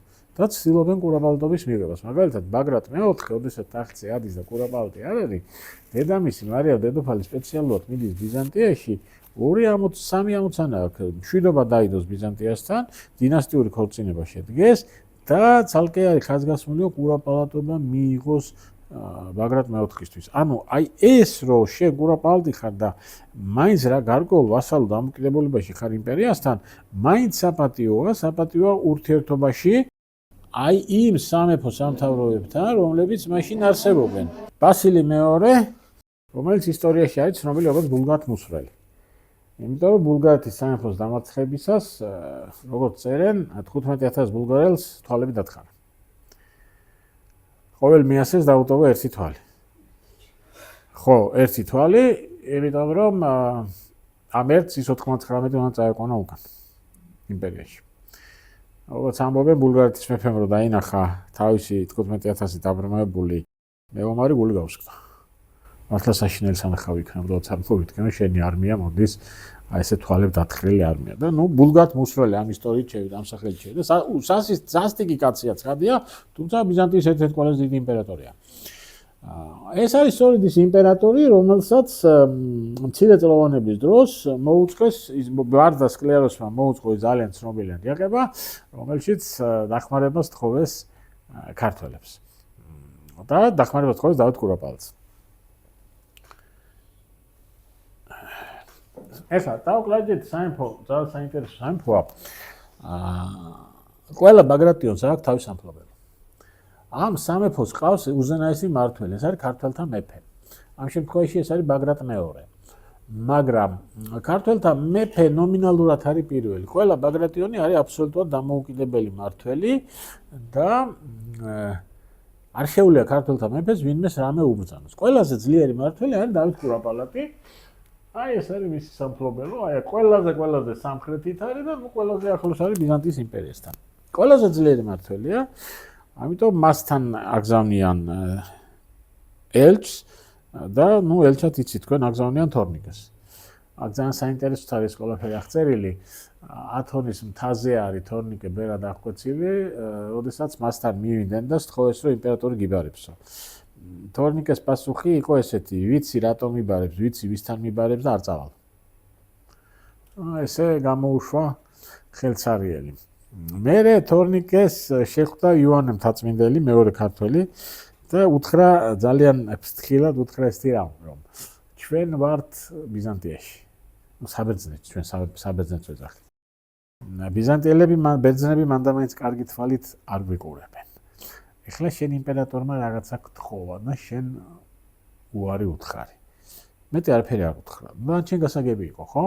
რომ ჩვენი მდგომარეობა ამით არ გაუმჯობესდება და იქნება ღირს და ხო, დაფიქრდა ამის მერე წამოვიდა დავით კურაპალატი დაითანხმა ქართველებმა საკმაოდ მნიშვნელოვანი როლი ვითამაშეთ იმაში, რომ ტახტი შეინარჩუნა ბასილი მეორემ. ბასილი მეორემ გააკეთა რა, დავით კურაპალატს აჩუქა მიწები, აი ეს მიწები აჩუქა. ოღონდ უთხრა შენია სანამ ცოცხალი ხარ. მერე მიბრუნდება მე. რაც შეეხება თორნიკეს გადასცეს გარკვეული თანხა, რომელიც ბერად აღკვეცილ თორნიკეს არაფერში არ ჭირდებოდა და ამ თანხით ქართველებმა დაარსეს აი ეს ათონის ირგვლივთა ქართველთა მონასტერი. ასე რომ თორნიკეს სახელს და მის დამსახურების შედეგი არის სწორედ ათონის ირგვლივთა მონასტრის დაარსება. ცოტა ხანში ვითარება შეიცვალა. იმიტომ რომ ბარდა სკლეროსი დაამარცხა ბარდა ფოკამ და 10 წლის მერე ბარდა ფოკა აუჯახდა იმპერატორს და იმპერატორს დაეხმარა დავით კურაპალატი. ეს უკვე ის პერიოდია, როდესაც ქუთაისში ტახტს ეძებს ბაგრატ მესამე.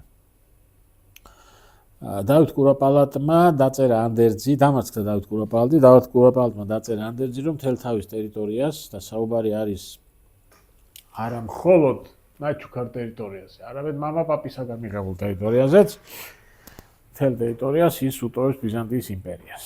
რატო დაწერა ეს წერილი? და დაწერა, იმიტომ რომ სხვა გამოსავალი არ აქვს.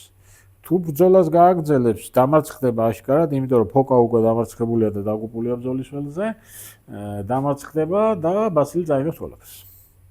ხოლო თუ წერილს და ანდერძს დაწერს, ის უბრალოდ პროცესს გადადებს, გაწელავს დროში და კაცმარიცის მე რა მოხდება რა, ან ბასილი გარდაიცვლება, ან ვითარება შეიცვლება, მოკლედ იმ წუთში ტერიტორიის დაკარგვას დავით კურაპალატმა არჩია, დრო მოეგო და ეთქვა რომ ხო, კი, შენია, ოღონდ მე რომ მოვკვდები მერე. 1001 წელს დავით კურაპალატი მოწამლეს. ზოგიერთი წყაროთი 1000 წელია, ზოგიერთი 1001 წელი. ხა ამას მნიშვნელობა არ აქვს. ძალიან უცნაური რაღაცა, საკუთარმა ეპისკოპოსმა მოწამლა ზიარების დროს. და ბასილიმ დაიკავა ეს ტერიტორიები. მასთან გამოცხადდა ბაგრატ მესამე მამასთან ერთად. აი აქ მოხდა ძალიან საინტერესო რამ. ბასილმა რა თქმა უნდა ტერიტორიები არ დაუთმო. მაგრამ სამაგიეროდ ბაგრატ მესამეს მისცა კურაპალატობა, ხოლო ბაგრატის მამას გურგენს მისცა მაგისტროსობა. ეხლა რაშია საქმე? კურაპალატობა უფრო მაღალი წოდებაა, ვიდრე მაგისტროსობა. ფეოდალურ საზოგადოებაში ასაკი ძალიან მნიშვნელოვანი რამეა. მამა ყოველთვის წინ დგას სოციალურ კიბეზე ვიდრე შვილი. ეხლა რა გამოვიდა? მამას მისცა დაბალი, შვილს მისცა მაღალი. და ქართული წყარო პირდაპირ წერს.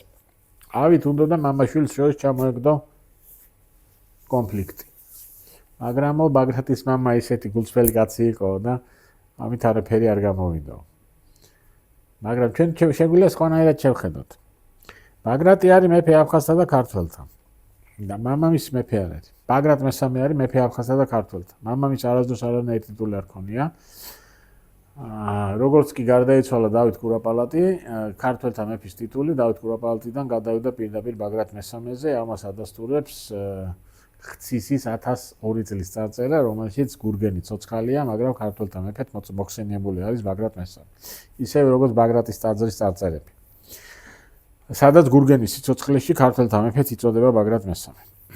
ანუ ერთის მხრივ ლოგიკა იყო ბასილის გადაწყვეტილებაში, მაგრამ ქართულმა საზოგადოებამ სხვანაირად დაინახა. აი აქ მოხდა ერთი ძალიან საინტერესო რამ. ბაგრატ მესამე არის ერთადერთი ქართველი მეფე, რომელსაც ტიტულატურა აქვს ესეთი: მეფე აფხაზთა, ქართველთა, ტაოს, რანთა და კახთა. აფხაზთა გასაგებია. ტაო რატო? ტაო რატო? იმიტომ რომ ტაო ბიზანტიამ წაიღო. და ბაგრატი ხაზს უსვამს, რომ ტაო ჩემია.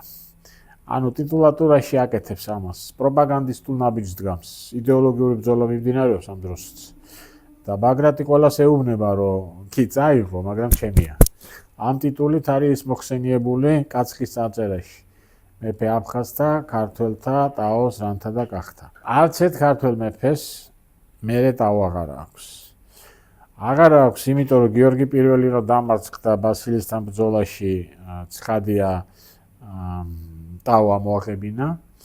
ბაგრატ მეოთხესაც არ აქვს, დავითს უკვე აღარ ჭირდება, იმიტომ რომ ტაო მისია. ეხლა კიდე ერთი რამეა საინტერესო, მე აშოტ ბაგრატიონი ვახსენე და დამავიწყდა, მე თქვა რომ აშოტი მოკლეს, 826 წელს აშოტი მოკლეს. ვინ მოკლა აშოტი? ვის აწყობდა აშოტის მკვლელობა? რა თქმა უნდა, აშოტის მკვლელობა აწყობდა არაბებს, აწყობდა თქვათ მის კონკურენტ სამეფო სამთავროებს, მაგრამ აწყობდა ბიზანტიელებსაც. მიუხედავად იმისა, რომ აშოტი არის ბიზანტიის ვასალი, მიუხედავად იმისა, რომ აშოტი მოქმედებს ფაქტობრივად ბიზანტიელების მხარდასაჭერად, იქ არაბებს ებრძვის, აი აშოტმაც დაარღვია ის ბალანსი, რაც თავის დროზე ფარსმან მეორემ დაარღვია. აშოტი ზედმეტად გაძლიერდა და ზედმეტად გაძლიერებული აშოტი აღარ ჭირდება და მას ცილებენ თავიდან 826 წელს. აი ეს ბალანსი ისევ და ისევ ბიზანტია ცდილობს ამ ბალანსის დაცვას. ბიზანტიასთან ჩვენ კიდევ უფრო მეტი კავშირები გვაქვს არა? მანგანის აკადემია, რომელშიც მთელი ქართველები სწავლობენ, ათონის ივერთა მონასტერი, არ ვიცი, მარიამ დედოფალი, გიორგი პირველის ქალიშვილი, ბაგრატ მეოთხის ქალიშვილი გიორგი მეორის და გრიგოლ ბაკურიანის ძე და პეტრიწონის მონასტერი. უზარმაზარი გავლენა აქვს ბიზანტიას ჩვენზე კულტურული და ეკლესიური. დასავლეთ საქართველო ეკლესიურად ემორჩილება კონსტანტინოპოლის პატრიარქს. მე-10 საუკუნეამდე. და აფხაზთა მეფეები, როდესაც იბრძვიან დამოუკიდებლობისათვის, ძალიან საინტერესოა, ცდილობენ გაანთავისუფლონ დასავლეთ საქართველო კონსტანტინოპოლის დამოუკიდებლობისაგან. იმიტომ რომ ისინი ძალიან კარგად ხვდებიან, რომ სანამ შენი ეკლესია ემორჩილება იმპერიის ეკლესიას, თან როგორ არის ეს ხო ბიზანტია, ანუ რას გულისხმობ, რომ იმპერატორი აქ კონსტანტინოპოლის პატრიარქზე მნიშვნელოვანი იმპერატორია. იმპერატორი ერევა ამ საეკლესიო ცხოვრებაში და ფაქტობრივად ბიზანტიისთვის ეკლესია არის საშუალება ზემოქმედებისა, პოლიტიკური გავლენისა. ამიტომ მისი ეკლესიისაგან განთავისუფლება არის უაღრესად მნიშვნელოვანი. ჩვენ არ ვიცით ზუსტად ეს პროცესი როგორ მიდის, მაგრამ ვიცით შედეგი, რომ სადღაც მე-10 საუკუნის ბოლოს, მე-11 დასაწყისში, სავარაუდოდ ბაგრატ მესამის დროს, დასავლეთ საქართველოს მთლიანად გამოდის კონსტანტინოპოლის პატრიარქის იურისდიქციიდან და ხდება მცხეთის საპატრიარქოს ნაწილი. ოღონდ აქ ძალიან რთულად ხდება ეს როგორც ჩანს, იმიტომ რომ ჩდება აფხაზთა კათალიკოსის თანამდებობა და სხვათა შორის ჩვენ მოყოლებული იქიდან ქართულ ეკლესიაში ორი კათალიკოსი ყავდა, მცხეთის და აფხაზთა. უბრალოდ მცხეთის კათალიკოსი უპირატესი იყო და მას პატრიარქის ტიტული ჰქონდა, თორე კათალიკოსი ორი ჰქონდა. ერთი ბიჭვინთაში იჯდა, მეორე მცხეთაში იჯდა. მე ბიჭვინთიდან ქუთაისში გადავიდა, ოდესაც ბიჭვინთაში ძალიან გავჭირდა. ბაგრატ მესამე ცდილობს თუ არა დაიბრუნოს ტაო. ესე იყო მიჩნეული, რომ არა.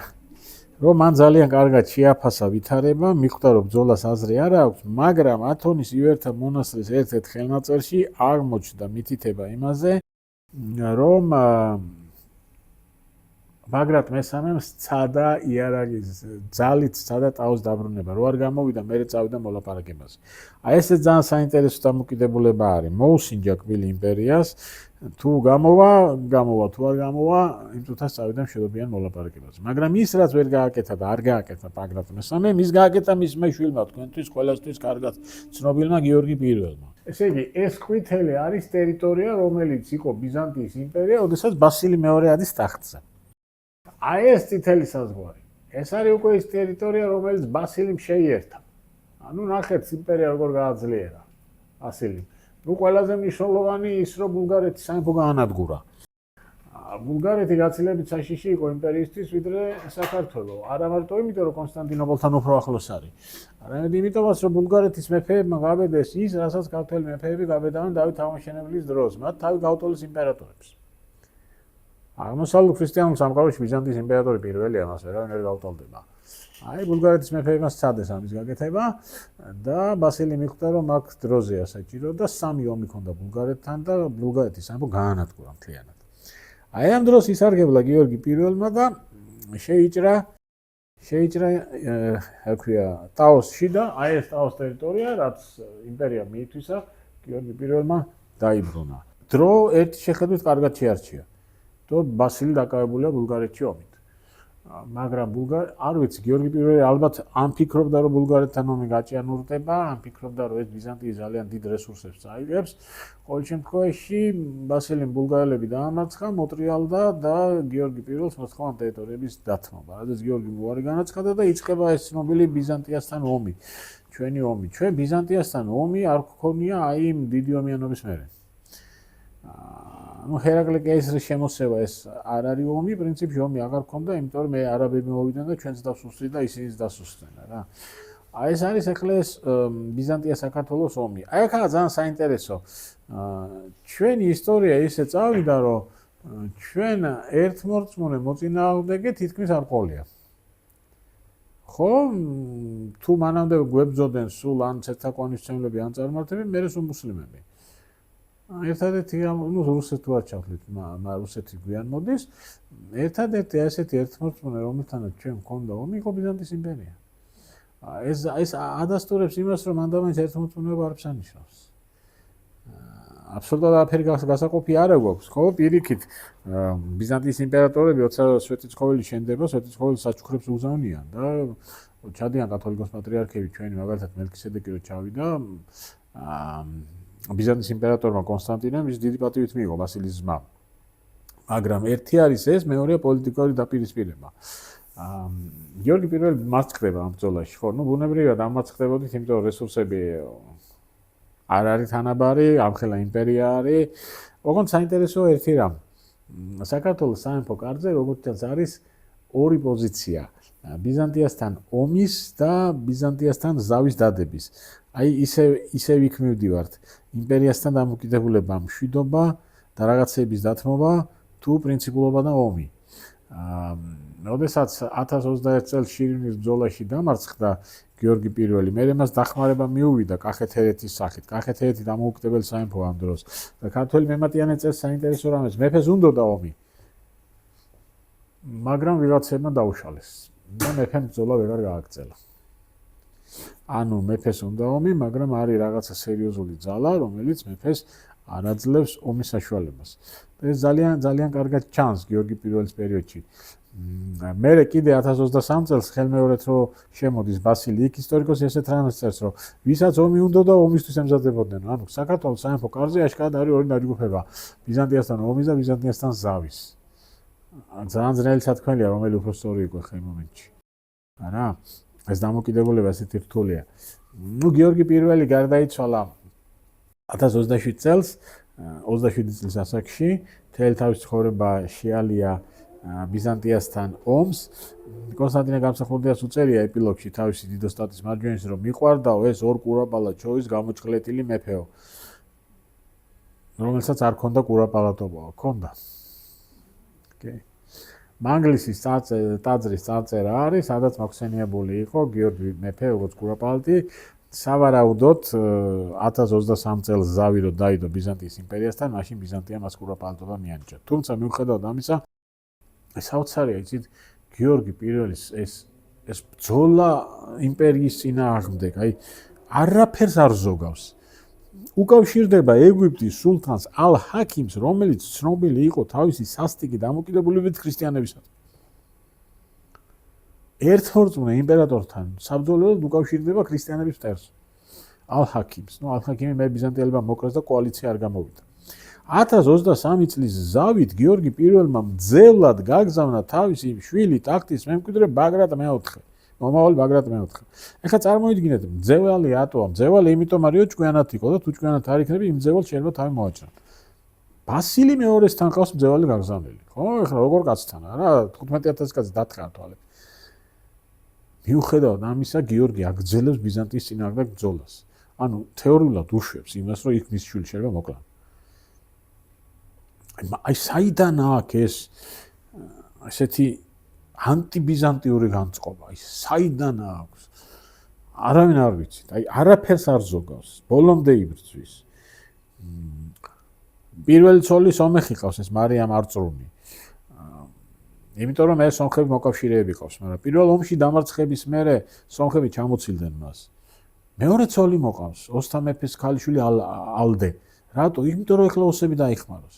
ყველგან ეძებს მოკავშირეს, აი და არის ესეთი ვერსია, რომ ხომ არ იყო ეს ბაგრატ მესამის დანატოვარი. ანუ გიორგიმ ხო არ იცოდა, რომ მამის ჰქონდა ეს სურვილი ბიზანტიასთან ბრძოლის. ბაგრატ მესამე გარდაიცვალა ფანასკერტის ციხეში, რომელიც არის ყველაზე სამხრეთით მდებარე სასაზღვრო ციხე ბიზანტიასთან და აი იქ შემთხვევით ხო არ იყო, იქნება რაღაცისთვის ჩავიდა. ხო არ ემზადებოდა ბიზანტიასთან ომისთვის და ეს ხო არ იცოდა გიორგი პირველმა, იმიტომ არ ვიცი, აი მთელი ცხოვრება შეალია ამ კაცმა ბიზანტიასთან ბრძოლას, მთელი რესურსი ამაზე წავიდა. ნუ შედეგი ვერ მოიტანა, იმიტომ რომ ეს არის ბასილი მეორის პერიოდი და ბიზანტია უძლიერესი სახელმწიფო არის. ტახტზე ადის ბაგრატ მეოთხე, რომელიც არის 7 წლის. აი აქ ხდება საინტერესო რამ. პირველად ელჩად მიდის კათოლიკოს პატრიარქი მელქისედეკი. მელქისედეკი ჩადის იმპერიაში, ხდება იმპერატორ უკვე კონსტანტინეს, იმიტომ რომ ბასილი გარდაცვლილია და საუბარი არის იმაზე წყაროებში, რომ საუბარი ეხება მხოლოდ რელიგიურ საკითხებს, მხოლოდ საჩუქრებს, რომელიც კონსტანტინემ გამოგზავნა სვეტიცხოვლისათვის, მაგრამ ჩნდება კითხვა, რა არის საუბრებს პოლიტიკური თარიღაზე? თან ცოტა ხნის მერე დედოფალი მარიამი ჩადის ბიზანტიაში. და აი მე რაც გითხარით, სამივე ამოცანას ახორციელებს. ზავი იდება 1032 წელს ჩვენსა და ბიზანტიას შორის. ბაგრატ მეოთხეს ცოლად მოყავს იმპერატორის ძმისშვილი ელენე და იღებს კურაპალატის ტიტულს. ამიტომ ჩვენ გვაქვს ესეთი ვარაუდი, რომ მელქისედეკ კათოლიკოს პატრიარქის ჩასვლა იყო ვითარების შემზადება.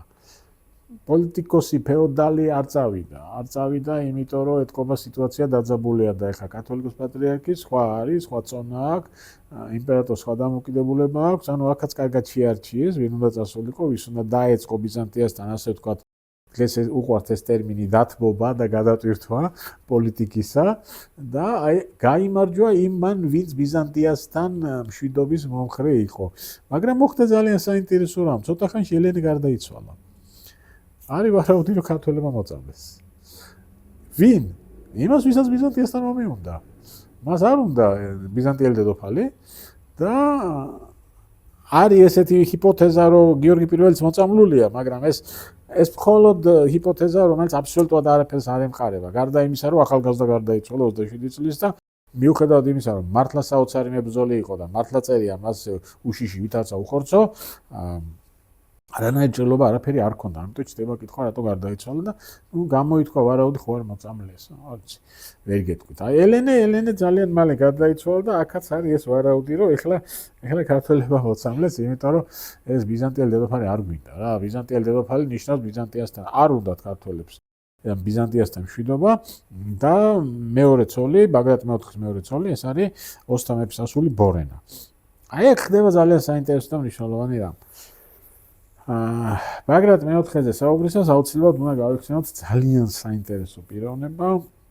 ეს არის ლიპარიტ ბაღვაში. ეს ბაღვაშები და ბაგრატიონების დაპირისპირება კიდე ცალკე ისტორიაა, მაგრამ ამ შემთხვევაში აქ საინტერესო რა არის, ომის დასაწყისში, ბაგრატის მეფობის დასაწყისში ლიპარიტი მეფის ერთგულია, ის ბიზანტიელებსაც კი ამარცხებს. მერე მათ შორის ურთიერთობა გართულდა და ლიპარიტი იწყებს ბიზანტიის ხარეს გადასვლას. იცით როგორ არის? ბიზანტია იყენებს მას. მას ბიზანტიიდან ჩამოყავს ბაგრატის ნახევარძმა, ბიზანტიელებისაგან იღებს ჯაზს, ბიზანტიელებისაგან იღებს ფულს. ბიზანტიას რა სურს? ბიზანტიას სურს აი ეს რაზეც მე გითხარით, ბალანსი დაიცვას. არ ჭირდება მას ძალიან ძლიერი საქართველო, მაგრამ არ ჭირდება ძალიან სუსტი. არ ჭირდება მას რომ ბაგრატმა გააერთიანოს ეს სახელმწიფო, იმიტომ რომ მე ბაგრატი ისე თავის ჭკუაზე დაიწყებს სიარულს. ამიტომ ლიპარიტის მეშვეობით ის ბიზანტია ცდილობს ჩაერიოს ამ ქვეყნის საშინაო საქმეებში. და ხო, აქ უნდა ვაღიაროთ, რომ ლიპარიტი, ჩემი აზრით, მეფეზე უფრო კარგი პოლიტიკოსია, უფრო კარგი სარდალია, უფრო კარგი მმართველია, ყველანაირად ჯობია როგორც პოლიტიკური ფიგურა ბაგრატ მეოთხეს, მაგრამ ის მეფეა. და რაც თავია ლიპარიტი აკეთებს იმას, რასაც ისტორია არასდროს არავის არ პატიობს. ლიპარიტს მოყავს უცხო ძალა. ეხლა ლიპარიტისთვის რო გეთქვა მოღალატე ხარო, ალბათ თავს მოგაჭრიდა, იმიტომ რომ ის არ თვლიდა რომ სახელმწიფოს მოღალატეა, მაგრამ ისტორია მას ესეთი მძიმე განაჩენი გამოუტანა. ვითარება იცვლება, როდესაც ჩნდებიან სელჩუკები. სელჩუკთა უზარმაზარი იმპერია და სელჩუკთა წინააღმდეგ იმპერიას უკვე ჭირდება მოკავშირე და ჭირდება არა ძლიერი ლიპარიტი, არამედ ჭირდება უკვე მთლიანი საქართველო და ბიზანტიამ ლიპარიტი ფაქტობრივად მიატოვა და ბაგრატის მხარეს გადავიდა. ესეც ძალიან კარგი მაგალითია, რომ როცა ვიღაცა იმპერიის მხარეს არის და თქვათ საკუთარი ინტერესებისთვის იყენებს იმპერიას, ყოველთვის უნდა ახსოვდეს, რომ რაღაც მომენტში იმპერიამ შეიძლება ის გაწიროს უბრალოდ, იმიტომ რომ მის ინტერესებში ეს აღარ შევა. და აი აქ უკვე ბიზანტიამ, იმპერატორმა კონსტანტინემ ჩათვალა, რომ მას აი ამ უზარმაზარ ძალასთან საომრად ჭირდება საქართველოს მეფე და არა ერთი თუნდაც ძალიან ძლიერი ფეოდალი. აი რაც იმპერიისა და აი ჩვენს ურთიერთობაზე, ხო? აი როგორ იცვლება. ბიზანტიური ტიტულატურა ესეთი იყო, ქვემოდან ზემოთ რო წავიდეთ. კურაპალატი, ნოველისიმოსი, სევასტოსი და კესაროსი. კესაროსი მე იმპერატორია, კესაროსი კეისარია იგივე ფაქტობრივად. ბაგრატ მესამე ამ ხელა მეფე გარდაიცვალა ისე რომ იყო კურაპალატი. გიორგი მეორე სანამ ტახტზე ავიდა და უკვე კურაპალატი იყო. მამამისი ბაგრატ მეოთხე ჯერ იყო კურაპალატი, მერე სევასტოსი, მერე ნოველისიმოსი. გიორგი მეორე ტახტზე ასვლამდე უკვე კურაპალატია და გიორგი მეორე გახდა კესაროსი. ანუ რაც უფრო იმპერია სუსტდება, უფრო გულუხვი ხდება და ის რაზეც ბაგრატ მესამე კურაპალატი იყო, მიშვილიშვილი ტახტზე ასვლამდე იყო, ანუ რაც უფრო იმპერია სუსტდება, უფრო გულუხვი ხდება და აი ამ ტიტულატურაშიც ეს გამოიხატება. და კიდე ერთი ძალიან საინტერესო რამ. აი ეს ტერიტორიები, რომელიც მიიტაცა თავის დროზე დავით კურაპალატის მემკვიდრეობა, რომელზეც გიორგი პირველმა ამდენი იბრძოლა, იმპერიამ გადასცა გიორგი მეორეს. ჩამოვიდა გრიგოლ ბაკურიანის ძე, ეს ცნობილი ქართველი, იმპერიაში მოღვაწე ცნობილი ქართველი და ეს ტერიტორიები გადასცა გიორგი მეორეს. როგორ გადასცა, იცით? ეს ტერიტორიები იმპერიის აღარ არის. სელჩუკებს აქვთ დაკავებული. ანუ იმპერატორმა გიორგი მეორეს უთხრა, რომ წაიღეს მიცები. ოღონდ თურქებს აქვთ. ანუ მისცა ის რაც მას აღარ ეკუთვნის. ერთი შეხედვით კარგად მოიქცა, ხო? ბოლო დაუბრუნა ქართულ სამეფოს მიწები, რომლებიც ქართულ სამეფოს ეკუთვნოდა, მაგრამ გასცა ის რაც მისი აღარ იყო. აი კიდე ერთი მაგალითი იმისა, რაც უფრო სუსტია, უფრო გულუხი ხდება, უფრო უნდა შენთან დამოკიდებულება. და აი გიორგი მეორის დროს ეს ძალიან კარგად ჩანს, იმიტომ რომ მანასკეთის ბრძოლის მერე 1071 წელს, რომელშიც სელჩუკებმა ბიზანტია დაამარცხეს, ბიზანტიამ ფაქტობრივად ბრძოლა შეწყვიტა და თქვენ თვითონაც ხედავთ, აი ეგერ მთელი მცირე აზია ფაქტობრივად დაკარგული აქვს. და აი დავით აღმაშენებლის დროს ხდება უკვე ის, როდესაც ქართველი მეფეები უკვე აღმოსავლურ ქრისტიანულ სამყაროში პირველობაზე აცხადებენ უკვე პრეტენზიას. იმიტომ რომ ეს ბიზანტია უკვე იმდენად დასუსტებულია, ჩვენ უკვე იმდენად ძლიერები ვართ, რომ ნელ-ნელა ვიკავებთ მის ადგილს და ეს კი ქართველებს მანდ-მაინც არ გვიყვარს და იშვიათად ვახსენებთ, მაგრამ ჩვენც გვიჩნდება პრეტენზია იმაზე, რომ ვართ რომი. ხო, პირველი რომი იყო, მეორე რომი კონსტანტინოპოლი იყო. ნუ ცნობილია ეს რუსეთში შექმნილი თეორია მესამე რომის შესახებ. მაგრამ ყველას ჰქონდა თავისი ეტაპი, როდესაც ის თვლიდა, რომ არის რომი. და ივანე შავთელი პირდაპირ ამბობს, ახალო რომო, შენთვის თქვეს რომო. ანუ აი უკვე დავითის და თამარის დროს ჩვენ ვცდილობთ დავიკავოთ უკვე ის ადგილი, რაც ბიზანტიის იმპერიას ეკავა. და ნუ მერე უკვე ისე წავა ვითარება, რომ ჩვენც მონღოლები მოგვისწრებენ და იმპერიასაც მერე იქ უკვე 1204 წელს აიღებენ ჯვაროსნები და ფაქტობრივად იქ დამთავრდება. მერე კი პალეოლოგები აღადგენენ ბიზანტიის იმპერიას, მაგრამ ეს უკვე ნაშთია იმისა, რაც ადრე იყო და იმ 1204 წლის ჯვაროსნების მიერ კონსტანტინოპოლის აღების მერე იმპერია უკვე ფეხზე ვეღარ დადგა, ხო? ეხლა მე ვეცადე ძალიან სქემატურად მესაუბნა. უბრალოდ აი ეს პრინციპი, რაც მთავარი იყო ბიზანტიასთან და რომთან ურთიერთობის. პირველი, რომ შეეცადო, რომ შენი ინტერესები როგორმე დაამტკიო იმპერიის ინტერესებს და ზოგჯერ შეიძლება რაღაც კომპრომისებზეც ახვიდე და აი ეს მუდმივი დაპირისპირება რა ღირს მათთან ომი, თუ ღირს მათთან მაინც მშვიდობის შენარჩუნება, თუნდაც რაღაცაების დათმობის ხარჯზე. აი ქართველები ხან ერთ ცდილობდნენ, ხან მეორე ცდილობდნენ. რაღაცა უნივერსალური წესი არ არსებობს, რა უნდა აკეთო. ყველაფერი გამომდინარეობს კონკრეტული მომენტიდან და გამომდინარეობს კონკრეტული პიროვნებიდან, ხო? არის ისეთი პიროვნება, როგორც არის გიორგი პირველი, რომელსაც უნდა ომი, ომობს არ ითვალისწინებს არაფერს. არის ისეთი პიროვნება, გაცილებით ძლიერი, როგორც იყო ბაგრატ მესამე, რომელიც ხვდება, რომ ომი არ არის საჭირო და ჯანდაბას წაიგოს ის ტერიტორიები ტაოსი, მაგრამ მე ოდესმე დავიბრუნებ, ის ომს არ იწყებს. აი ეს ძალიან საინტერესოა ეს დამოკიდებულება. და თან ბიზანტიასთან და რომთან ურთიერთობა საინტერესოა იმ მხრივ, რომ ჩვენ იშვიათი, ალბისი მე რომისა და ბიზანტიის გარდა მე არ მახსენდება სხვა დიდი იმპერია, რომელიც ჩვენზე წინ იყო კულტურულად და რომლისგანაც ჩვენ რაღაცეებს ვსწავლობდით. აი ეს ძალიან საინტერესო დამოკიდებულება. თან ტერია, თან ებრძვი, მაგრამ ამავე დროს იქ განათლებას იღებ, იქ სწავლობ, იქიდან რაღაცეები გადმოგაკ.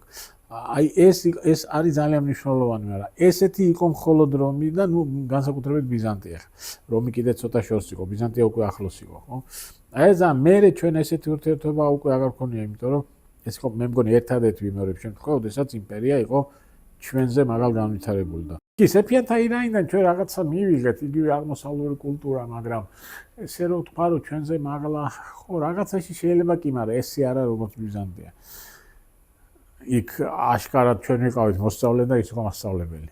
კულტურაში, მეცნიერებაში, ხელოვნებაში, ამაში ყველაფერში ხო, იმიტომ რომ უზარმაზარი ცივილიზაცია იყო, უზარმაზარი და აი ესეთი გამოცდილება მე ჩვენ სხვა სახელმწიფოებთან უკვე აღარ გქონდა, მაგრამ მიუხედავად ამისა, არის რაღაცა, რაც ის იქითაც უკვე აღარ მიდიოდნენ და ნუ ეს არ გამორიცხავდა იმ დაპირისპირებასაც, რომელიც იყო ომის და ბრძოლის სახით. თუმცა უფრო აი რომ ავწონოთ ჩვენ ბიზანტიასთან ურთიერთობით უფრო მეტი მოვიგეთ თუ წავაგეთ, ხო, ალბათ უფრო მაინც მოვიგეთ.